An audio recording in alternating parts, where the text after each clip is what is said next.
Hello, ladies and gentlemen, boys and girls. I'm Canon EOS photographer, RandallMRueff. In this video, I'm going to talk to you about the Digital Rebel XT and shooting raw images. That's right, raw images. This is something I do not do very often or hardly at all. I use JPEG for 99.99%, if not more, of my workflow. I hardly ever use raw files. So in previous videos, I've talked to you about, I'll take the lens off here for a second. I've talked about and I've shown you what you can do with the Digital Rebel XT when it comes to high resolution JPEGs and low resolution JPEGs. And the result of that was those two videos were basically that you can do a lot more JPEGs consistently before the buffer starts to slow up if you use low quality JPEGs. Makes sense, common sense, and proves to be real. So, what I'm going to do in this video, turn my camera on, turn my menu on. I'm going to go to quality. That's not what I want to do. I want to go to, maybe I did, hold on, let's see where it says. Maybe go back up to the tools, shoot format. It's on here somewhere, hold on.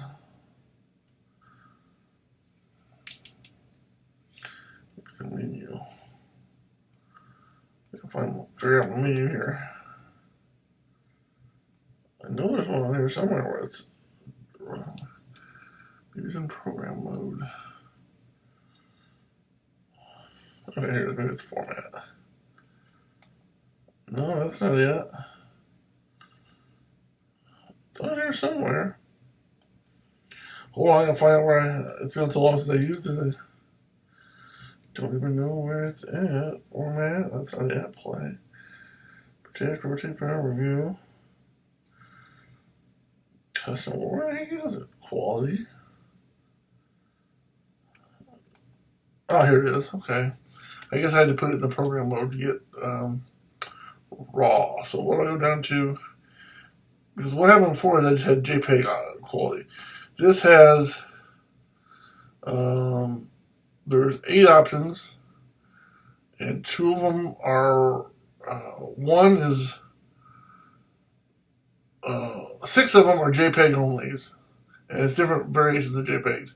Then I have a raw plus a large JPEG, or just a raw. So let's just go to raw. Raw is all we're going to do. ISO 100, that doesn't really matter. So raw is all we're going to do here. Information. Okay. Play. There's no images.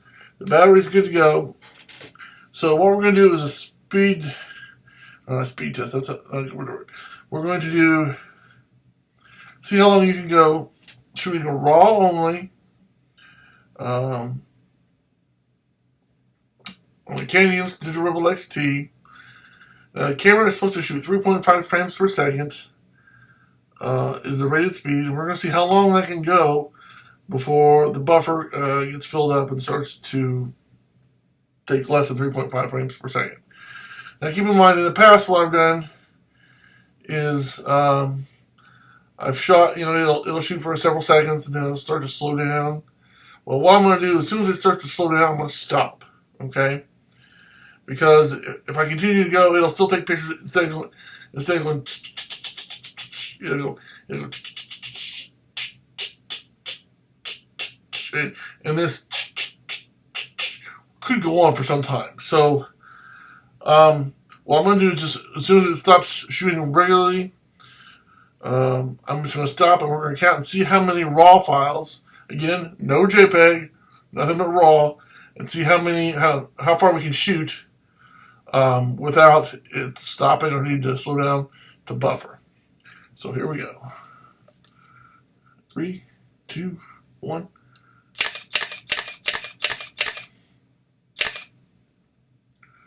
Wow, that wasn't very many. It's still writing. Wow, that is not very. That is not very impressive. I'll turn it back on. 7 pictures. and that last one was starting to slow down. So actually, it would have been 6. So basically, let's just say you've got 2 seconds. For all intents and purposes, you've got 7 pictures, 6 pictures, maybe 7. 2 seconds of nothing. If you shoot RAW, you got 2 seconds before the buffer starts to slow down. That's very unimpressive compared to JPEG. As far as now, keeping in mind these are a lot bigger files, considerably larger files, and there's no compression. RAW means there's no compression of the files, so no compression. A lot larger files. A lot more information is being taken from the sensor to the buffer to the CF card. So there's a lot more information. The file sizes are going to be drastically bigger than the JPEGs. There's going to be a lot more information. And when you work with RAW files, you'll know that you can't change them. You can't alter them. What you can do is go and take a RAW file. I use Photoshop. A lot of people like Lightroom. Whatever editing program you have, if you use editing software, when you have a RAW file, you can't edit a RAW photo. What you can do is edit the photo and then save it as a JPEG or a TIFF or a PNG or whatever file format you want to save it to. There's a lot of different file options. I usually, if I was going to save it, I'd save it to probably JPEG. But there are several options of depending on what program you have or how you're going to use it. And you can save, if you make edits to a RAW file, you're not actually making the same. The RAW file is still constant.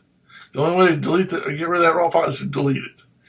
But what you do is you can make changes to the image, and then you can save it as a save as, and create a JPEG. Like I said, a JPEG or a TIFF or whatever file format.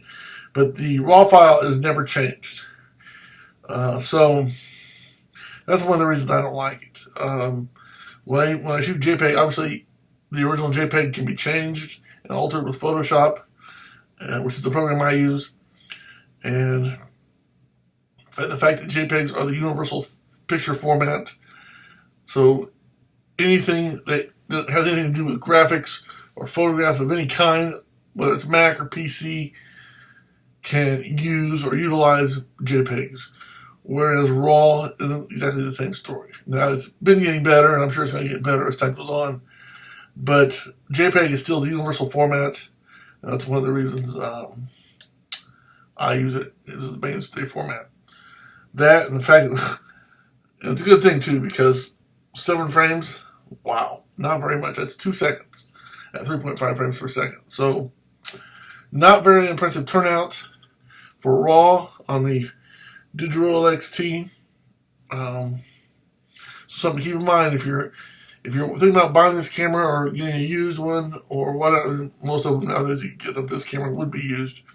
And you want to shoot RAW. This is something to keep in mind. You're not going to shoot a whole lot of RAW without having to stop and let the buffer take its time and transfer it to the CF card. Now keep in mind, I've got an 8 gigabyte 133 times compact flash CF card, which for this camera is very fast. Now, obviously, they make cards that are a lot faster nowadays, but for this camera, this card's pretty fast. So, something to keep in mind when you're thinking about, if you're thinking about this camera and shooting a lot of RAW pictures. So, put my lens on and make sure that's off. So there you have it. Some information about shooting RAW on the Canon EOS Digital XT. So until next time, I'm Canon EOS photographer RandallMRueff. So thanks for watching. Have a good day. And may God bless you. And as always, keep taking those pictures.